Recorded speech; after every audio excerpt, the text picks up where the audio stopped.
I stopped crying over my kids a long time ago.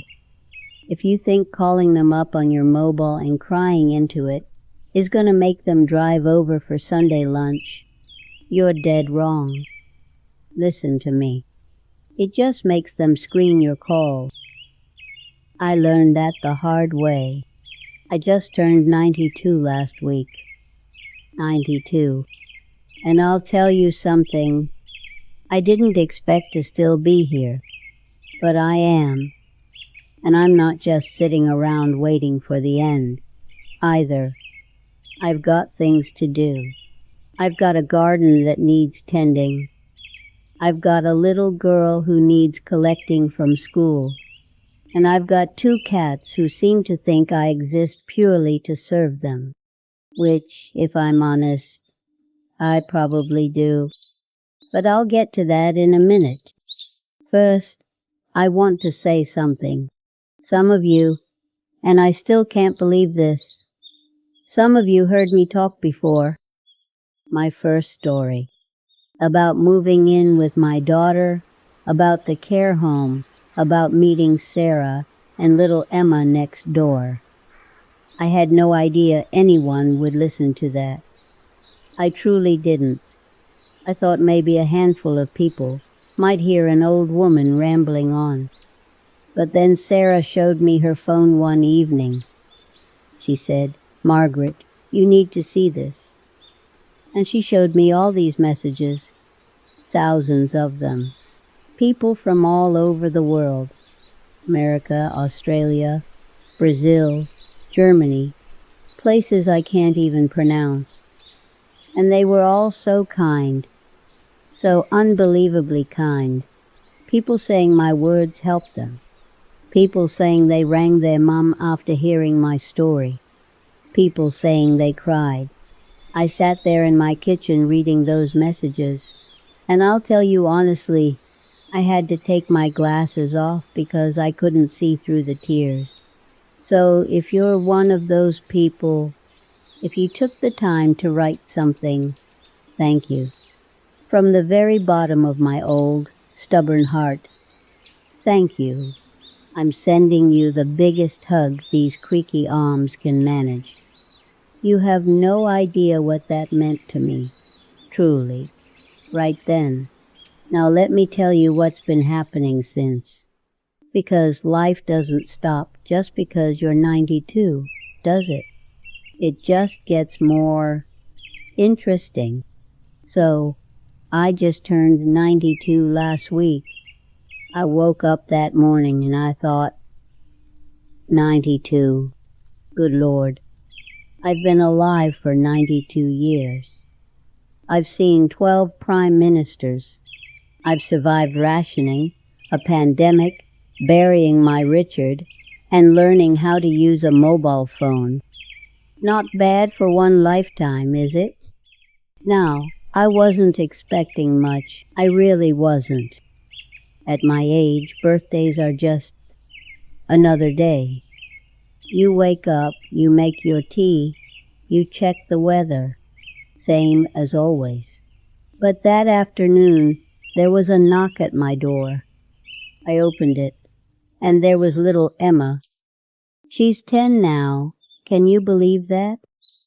Tall as my shoulder already. She was standing there with this enormous grin on her face, holding a cake. A proper homemade Victoria, sponge with cream and jam, and these little wobbly letters in pink icing. It said, "Happy birthday, Mrs. Margaret." The R in Margaret was backwards. I loved it. Behind her was Sarah, carrying balloons. Tom was there too, back from the rigs for the week, holding a bottle of sherry. "We're not letting you spend your birthday alone," Sarah said. And they came in. They set up balloons in my sitting room. Emma had made me a card with glitter on it. There was glitter everywhere for days afterwards. I'm still finding bits of it in the carpet. We had tea and cake. Tom fixed the latch on my garden gate while he was at it. Emma showed me a dance she'd learned at school. Nearly knocked over my lamp, but I didn't care. It was wonderful. It was absolutely wonderful. And my daughters? Well, my eldest rang the next day. "Oh, Mom, was it yesterday? I'm so sorry, work's been mad." The other one sent a text. Just a text. "Happy day, Mom. Hope you had a nice one." No phone call. No visit. Not even a card. A few years ago, that would have destroyed me. I would have sat by the window and cried all afternoon. I would have wrung them back and said something sharp, something bitter that would have made them feel guilty and made me feel worse. But you know what? I just let it go. I looked at Emma's card on my mantelpiece. I looked at the glitter still sparkling on my kitchen table, and I thought, I've got people who remembered. I've got people who care. They just don't happen to share my blood. And that's all right. That's more than all right, because I've learned something in 92 years that most people never figure out. Family isn't always the people you're related to. Sometimes family is the woman next door who brings you soup when it's cold. Sometimes family is a 10-year-old girl who puts a backwards R on your birthday cake and thinks you're the most interesting person in the world. Right. Now I promised I'd tell you about the cats. I've got 2 of them. The first one, his name is Arthur. He's this big fluffy gray thing with long soft fur and the most ridiculous green eyes you've ever seen. Arthur is my shadow. Where I go, he goes. If I'm in the kitchen making tea, he's on the counter watching me. If I'm in the garden pulling weeds, he's sitting in the flower bed staring at me. If I'm reading in my chair, he's on my lap, always on my lap, purring away like a little engine. Sometimes I'll be talking to Sarah or Emma, and Arthur will climb up onto my chest and just press his face against my chin, like he's saying, "Stop talking to them. Pay attention to me." He sleeps at the foot of my bed every single night, and if I get up to use the loo at 3 in the morning, he follows me.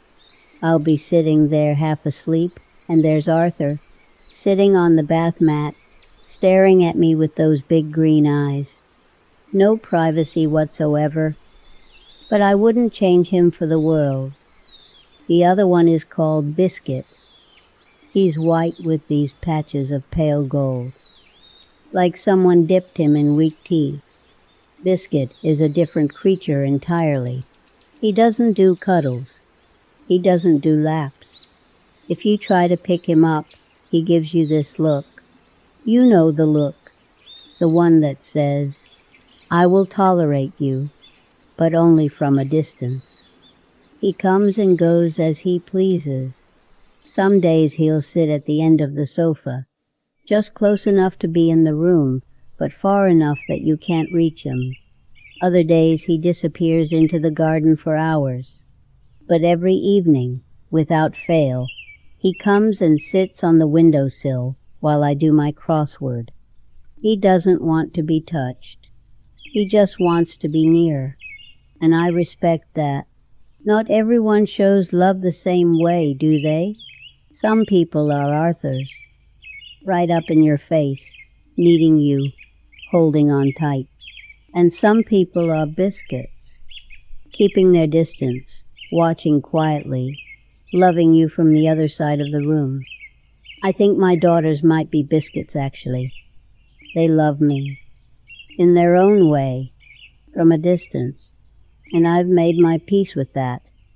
Now, people have asked me, "Margaret, why don't you get a dog?" And, oh, I'd love one. I really would. A little terrier or something, following me around the garden. Something that would actually come when I called it, unlike Biscuit, who pretends he can't hear me. But I know myself. I'm 92. A dog needs walking every day, rain or shine. A dog needs bathing, grooming, taking to the vet. A dog is commitment. And I'll be honest with you, I can barely get myself in and out of the bath these days. I'm not about to try wrestling a wet spaniel into a towel. So the cats will do. Arthur gives me the love. Biscuit gives me the independence. Between the two of them, they've got it covered. Now, let me tell you what really matters, because that's why you're here, isn't it? You want to know the secret? The thing that keeps a 92-year-old woman going when half the world thinks she should be sat in a beige room somewhere, eating bland food at 5 o'clock and being told when to sleep. It's your brain. Your brain is everything. It's the one thing that's truly yours, and if you don't look after it, you lose everything else. I had a scare last year. A proper scare. I was making my morning tea. Earl Grey. Same as always. The kettle was on, and suddenly my mind just went blank, like someone had pulled the plug. I stood there in my own kitchen, the kitchen I've cooked in for over 50 years, and I didn't recognize it. I didn't know why I was standing there. I didn't know how to turn off the cooker. My heart was pounding so hard I could feel it in my temples. I grabbed the edge of the worktop and I held on. I squeezed my eyes shut and I whispered my own name. Margaret, Margaret, think. It lasted about 2 minutes. 2 minutes of complete, terrifying nothing. And then slowly, the fog lifted. The memory came back. I reached out and turned the knob to off. My legs gave out and I slid down the cupboards to the floor. I sat there on the cold lino, smelling the faint trace of gas and stale teeth. And I wept, not because I was lonely, because I was terrified. I'd seen what happened to my sister Helen back in the 90s. Started with forgetting her keys.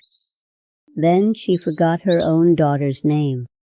By 98, she was in a facility, staring at a wall. And I thought, that's my future. If my brain goes, I lose this house. I lose my independence. I lose Arthur and Biscuit. I lose my afternoons with Emma. I become a patient. So I decided right there on that cold floor, no, I am Margaret. I survived the rationing. I survived burying the love of my life. I am not going out like this. The next morning, I walked to the chemist on the high street. I found the pharmacist. Nice young man called Kevin. I looked him straight in the eye and said, Kevin, my brain is rusting, and I need whatever oil you've got. He pointed me to brain supplements. Ginkgo biloba, omega-3s, B-complex. Little golden capsules that looked like drops of amber. Cost me 48 pounds. I didn't care. I went home and swallowed 2 of them with a glass of water. They tasted like seaweed and old fish. I nearly gagged, but I forced them down. But pills weren't going to be enough. A pill doesn't fix a lonely, stagnant life. The brain is a muscle. If you just sit in your armchair watching the telly all day, your brain turns to mush. So I changed everything. I started with the garden. It was early spring, March. The ground was still hard, but I didn't care. I put on my old canvas gardening gloves, the ones with the holes in the thumbs. I went out to the back garden. The cold wind stung my cheeks, made my nose run. But the smell of the damp earth, there's nothing like it. It smells like life. I got down on my knees and dug my hands into the soil. I planted tomatoes, courgettes, and marigolds. Every single day I went out there. I watered them. I talked to them. Yes, I talk to the plants. I don't care if the neighbors think I'm mad. I was keeping my mind alive. And when I wasn't in the garden, I was working my brain inside. I bought thick books of crossword puzzles, the difficult ones. I sat at the kitchen table with a sharpened pencil. I forced myself to remember words I hadn't used since school. I started writing too. I found a thick leather journal Richard gave me back in '89. The leather was cracked and smelled like old dust and cedar. I opened it up. The pages were thick and yellowed, and I started writing down my memories. Not just the big things, the little things. The exact shade of blue of the dress I wore to the village fete in 1955.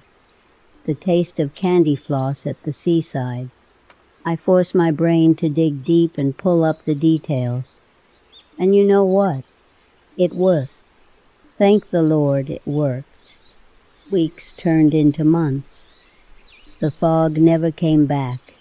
My mind felt sharper. The heavy, sluggish feeling behind my eyes vanished. I was waking up at 6 in the morning with energy. I wasn't staring at my mobile, waiting for someone to ring. I wasn't watching the clock. I was too busy living. And listen, it's not just the brain. Your body matters too. If you stop moving, your body rusts. Just like an old gate that nobody opens anymore. It seizes up. Your legs get weak. Your balance goes. And once you lose your mobility, you lose your independence. That's the truth. If you want to stay in your own home, you need legs that can carry you. And the secret to that is simple. Don't stop.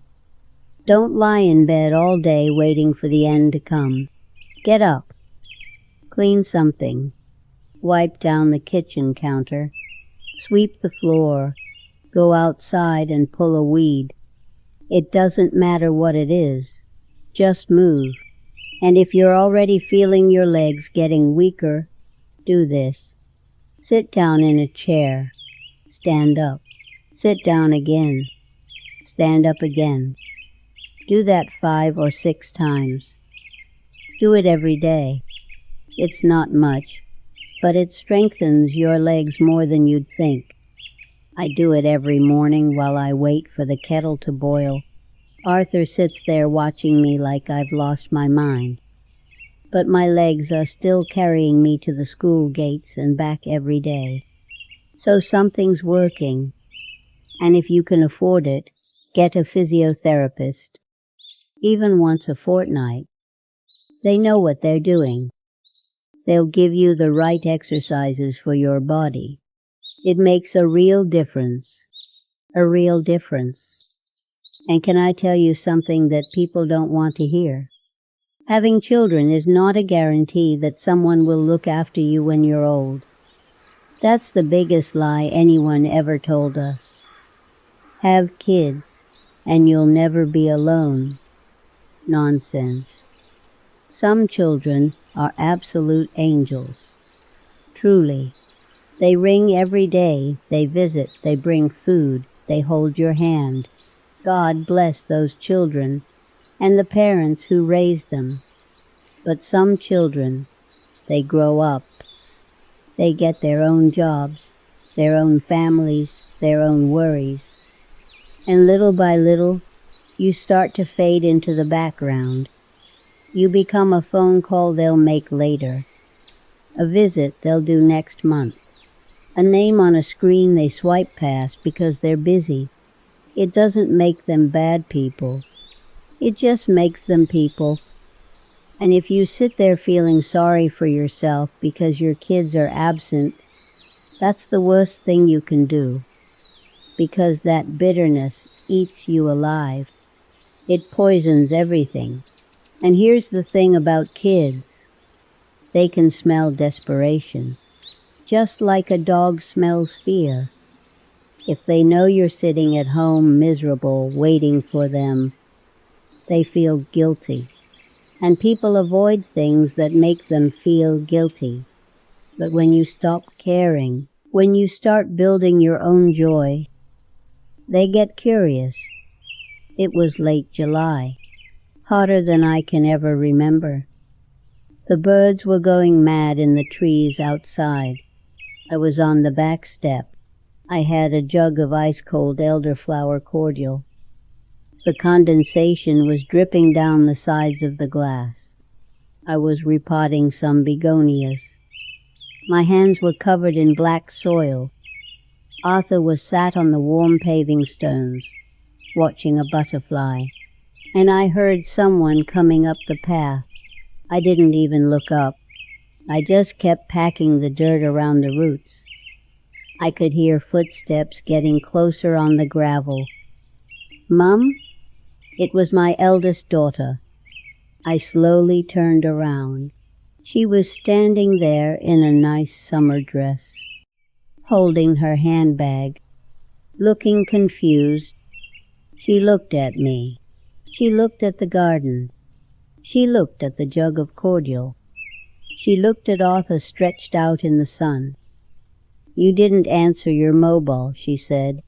Her voice sounded a little tight, a little defensive. Now, a year ago, I would have snapped at her. I would have said, "Oh, so now you care. Where were you on my birthday?" I almost did. The bitterness rose up in my throat, familiar and metallic. But I stopped. I took a breath. I smiled. A real, genuine smile. "Oh, love," I said. I must not have heard it. I've been so busy out here. I wiped my dirty hands on my apron. I poured her a glass of cordial, handed it to her. The ice clinked against the glass. She took it. She stared at me like she didn't even know who I was. She was expecting the guilt trip. She was braced for it. Her shoulders were tense. But when the guilt trip didn't come, her shoulders dropped. She sat down on the garden chair. It creaked under her. She took a sip of the cordial. "Your garden looks beautiful, Mum," she said softly. "Thank you," I said. "Keeps the brain sharp, you know." We sat there for 2 hours. We didn't talk about the past. We didn't argue. Arthur climbed onto her lap and she laughed. "He's rather needy, isn't he?" she said. "He's loyal," I said. "There's a difference." And you know what happened. She came back the next week. And the week after that, her sister came too. They didn't come out of obligation. They came because my house wasn't a museum of misery anymore. It was a home. It had life in it. It smelled like fresh basil and lemon polish, not stale regret.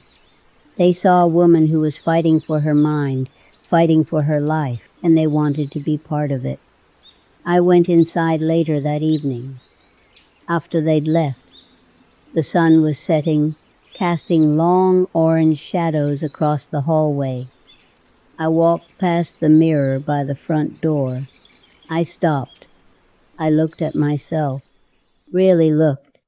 My hair is thin and white as a dandelion clock. My skin is mapped with wrinkles, deep lines around my mouth from a lifetime of worrying. But my eyes were bright. They were alive. Arthur was sitting at my feet, looking up at me. Biscuit was on the windowsill, pretending not to care. I touched my own face, felt the rough, papery skin, and for the first time in my life, I was proud of the old woman looking back at me. I wasn't a burden. I wasn't a patient. I wasn't someone to be managed. I was Margaret, and I was still here. I'm telling you this because I know there are people out there right now doing exactly what I used to do, staring at a mobile phone, crying over children who are too busy with their own lives to notice yours slipping away. Stop it. Dry your tears. Get up off the sofa. Go plant a seed. Do a puzzle.